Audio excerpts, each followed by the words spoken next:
आज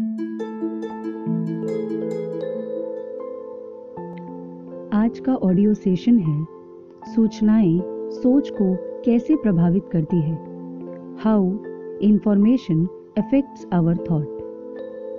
पिछले सेशन में हमने ओवरथिंकिंग की बात की थी। ओवरथिंकिंग यानी ज्यादा सोचना। पर आखिर ये विचार आते कैसे हैं? क्या इन पर सूचनाओं का कोई प्रभाव पड़ता है? यदि हाँ, तो किस तरह का प्रभाव? आज के सेशन में हम ये सब जानेंगे। हमारे विचार उन सूचनाओं से बनते हैं जो सूचनाएं हमारा ब्रेन किसी भी मीडियम के द्वारा देखकर, सुनकर या बोलकर संग्रह करती है।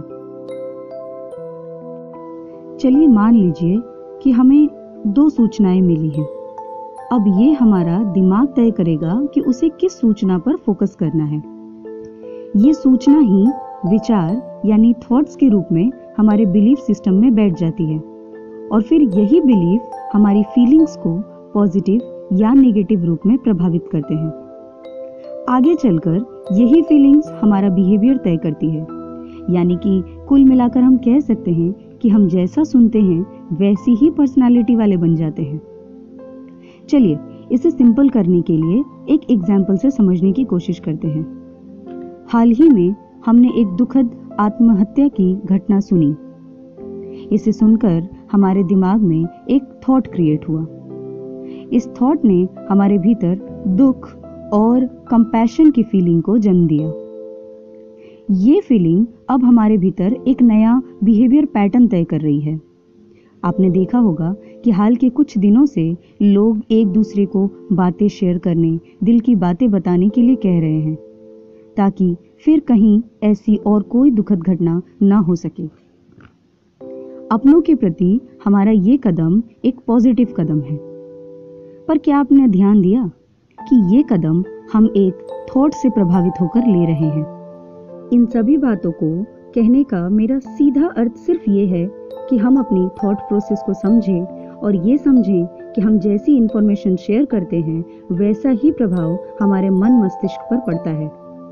जिस तरह एक नेगेटिव इंफॉर्मेशन आपको स्ट्रेस, हेडेक, हाइपरटेंशन और डायबिटीज जैसी बीमारियां देने में सक्षम है, ठीक उसी तरह एक पॉजिटिव इंफॉर्मेशन अप्रिसिएशन, मोटिवेशन या कहें तो ग्रेटिट्यूड की भावना हमारे भीतर एंडोर्फिन और डोपामाइन जैसे केमिकल रिलीज कर सकती है। ये केमिकल्स आपके पेन को ब्लॉक करते हैं, आपको गुड फील करवाते हैं, साथ ही साथ आप में क्रिएटिविटी, लव, हैप्पीनेस की फीलिंग को बढ़ावा देते हैं। पता नहीं, शायद अब आप ये सोच रहे हों कि आजकल तो टीवी, न्यूज़पेपर प्रतिदिन ही न जाने कितना कुछ हमारे भीतर नकारात्मक भरने का काम करते हैं। पर क्या आप नहीं मानते कि इन नेगेटिव खबरों को बढ़ावा देने का जो श्रेय जाता है वो हमें जाता है? क्योंकि यदि नकारात्मक खबरें नहीं बिक रही होती तो क्या मीडिया इतना असंवेदनशील होकर एक पिता से ये पूछ रही होती कि उसे अपने बेटे की मृत्यु पर क्या कहना है? यहाँ दी गई सारी बातें मेरी अपनी राय है। मैं इसे 2 घटनाओं के उदाहरणों से बताना चाहती हूँ।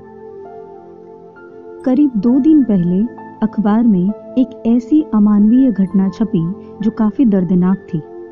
एक व्यक्ति ने एक 2 वर्ष के मासूम बच्चे को 5वें मंजिले से नीचे फेंककर मृत्यु की गोद में पहुंचा दिया था।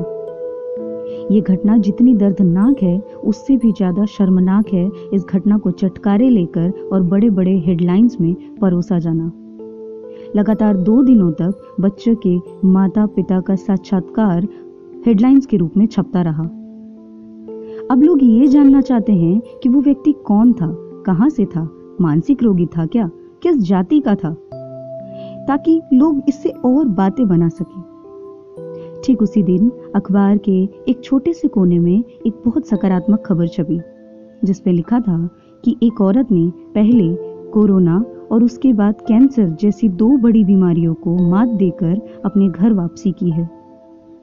हमारा दुर्भाग्य है कि जिस घटना को विस्तृत रूप से छपना चाहिए था, जिसे अखबार की हेडलाइंस में होना चाहिए था, वो अखबार और हमारे दिमाग दोनों के एक कोने में पड़ी रही।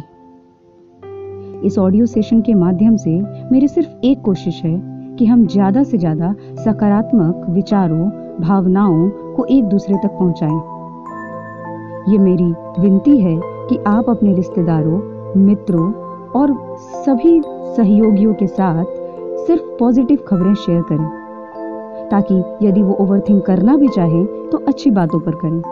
आखिर हम उनके हितैषी हैं। और याद रखें कि ये हम सिर्फ उनके लिए नहीं बल्कि अपने मन की शांति और खुशी के लिए कर रहे हैं। इस ऑडियो सेशन पर आपकी अपनी जो भी राय है वो कृपया मुझसे शेयर करें। आपके लाइक्स और कमेंट्स ही मुझे लिखने के लिए प्रोत्साहित करते हैं। धन्यवाद।